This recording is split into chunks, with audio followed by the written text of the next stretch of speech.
மாலை வேளையிலே பரவி ஊரிலே அரசு கவர்மெண்ட் பிரைமரி ஸ்கூல் சீரும் சிறப்போடு நடத்தி கொண்டிருக்கும் பள்ளி தலைமை ஆசிரியர் பாசமிகு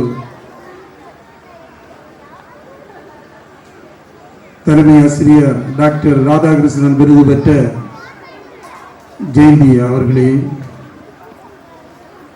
இந்த பள்ளியின் ஆசிரியர் பெருமக்களே, மாணவ செல்வங்களே, இங்கு சிறப்பு விருந்தினராக வருகை தந்துள்ள மாவட்ட கல்வி அலுவலர் திருமதி டி மேரி டயானா ஜெயந்தி அவர்களே, பள்ளி துணை ஆய்வாளர் ஏ ஐயப்பன் அவர்களே,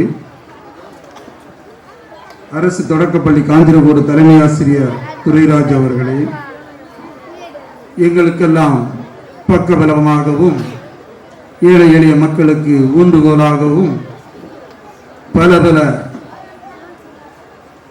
சொல்லப்போனால் பல என்று சொல்லவில்லை, இந்த தமிழகம் முழுவதும் அவர் பெயர் சொன்னாலே தெரியும், அந்த அளவுக்கு சிறந்து விளங்கும் அண்ணன் பாசமிகு அண்ணன் வினோத் தேவராஜ் அவர்களே,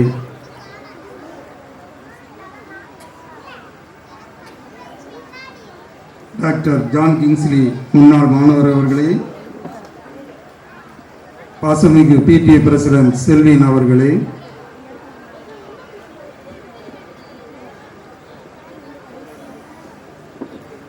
இன்ஸ்டாகிராம் ஒரு பள்ளி ஆண்டு விழாவில் நான் இன்று தான் பார்க்கிறேன். இன்ஸ்டாகிராம் மாணவர்கள் இன்றைய தலையெழுத்தையே மாற்றக்கூட எந்த பேரண்ட்ஸ் பார்த்தாலும் இன்ஸ்டாகிராமில் தான் இருப்பாங்க. அதற்காக இன்று நம்ம பள்ளியிலும் இன்ஸ்டாகிராம் வந்திருக்காங்க. கேண்டில் பாய், கேடி லவர்ஸ் இரு மாணவர்களுக்கும் என் சார்பாகவும் இந்த பள்ளியின் சார்பாகவும் மனதார வாழ்த்துகின்றேன். பள்ளி சீரோடும் சிறப்போடும் அழகாக நடந்து கொண்டு இருக்கிறது என்று காரணம் என்னென்றால், இங்கு வரும்போதே தெரிகிறது. நான் ஒரு மெட்ரிக் பள்ளியில் பிடிஏ பிரசிடென்ட். அந்த பள்ளியின் என்ன நடக்கிறது என்பது எனக்கு நல்லாவே தெரியும். ஆனால் இங்கு வந்த பிறகுதான் தெரிகிறது, ஒரு அரசு பள்ளியில் மெட்ரிகுலேஷன் விட எவ்வளவு சீரும் சிறப்புமாக செயல்படுகிறது என்று. பள்ளி மாணவர்களின் டான்ஸ் இப்போதுதான் போட்டார்கள். ஒரு அழகான ஒரு நாடகம். நாம் செல்போன் பயன்படுத்துவதனால் ஏற்படும் தீமைகள், இங்க டாக்டர் எல்லாம் இருக்காங்க, அவங்களுக்கு தெரியும் மாணவர்கள் செல்போன் யூஸ் பண்றதுனால என்னென்ன ப்ராப்ளம் வருது. உண்மையாக சொல்ல போனால் எனக்கே ஒழுங்கா கண்ணு காணல, இப்பவே அந்த ப்ராப்ளம் வந்துட்டு. அது காரணம் செல்போன் தான். ஏன்னா இன்றைய காலகட்டத்தில் செல்போன் இல்லாமல் ஒரு நிமிடம் மனிதன் வாழ முடியாது. அந்த காலகட்டத்திற்கு நாம் தள்ளப்பட்டுள்ளோம். பெற்றோர்களாகிய நீங்கள் மாணவர்களுக்கு செல்போன், ஏன்னா இன்னைக்குள்ள டீச்சர்ஸ் சொல்லிவிடுவது கண்டிப்பாகவே பையன் வந்தவுடன் செல்போனை தான் தேடுறான், என்ன பாடம் எங்கே இருக்குன்னு சொல்லி. அதில் தான் தேடி அவன் அடுத்த கொஸ்டின் எழுதுறது அதில் தான் இருக்கு. ஆனால் என் பிள்ளைகளுக்கு நிலைமை அப்படி தான் இருக்கு. அதையும் முதலில் மாற்ற வேண்டும். அடுத்தபடியாக மாணவர்கள் வீட்டில் வரும்போது பெற்றோர் மாணவர்களுக்கு உரிய அறிவுரைகளை கூற வேண்டும், நல்லொழுக்கத்தை சொல்ல வேண்டும். இதில் பெற்றோர் இதில் முதலில் கவனமாக இருந்தால் மட்டும்தான் மாணவர்கள் கண்டிப்பாக நல்லொழுக்கம் உள்ள மாணவர்களாக வளருவார்கள். அதுக்கு ஒரு சின்ன எக்ஸாம்பிள் என்னன்னா, பெற்றோர் நான் என் பிள்ளைக்கு எப்போதுமே நல்லதுதான் சொல்லிக் கொடுப்பேன்னு சொல்லுவாங்க.